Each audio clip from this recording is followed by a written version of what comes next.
রাজধানী ঢাকা সহ দেশের বিভিন্ন অঞ্চলে সকাল থেকে বৃষ্টি হচ্ছে। দেশের কোথাও কোথাও ভারী থেকে অতি ভারী বৃষ্টি হতে পারে আজও। দেশের উত্তরাঞ্চলের জেলাগুলোতে বৃষ্টি অপেক্ষাকৃত বেশি হতে পারে বলছে আবহাওয়া অফিস। আবহাওয়া অফিস বলছে, বঙ্গোপসাগরে সৃষ্টি হওয়া গভীর নিম্নচাপটি বাংলাদেশের উত্তরাঞ্চল পর্যন্ত বিস্তৃত হয়েছে। এর প্রভাবে রাজধানী ঢাকা সহ দেশের প্রায় সব এলাকায় বৃষ্টি হচ্ছে।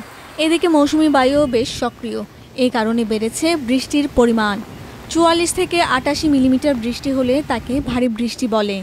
এর বেশি হলে তা অতি ভারী বৃষ্টি।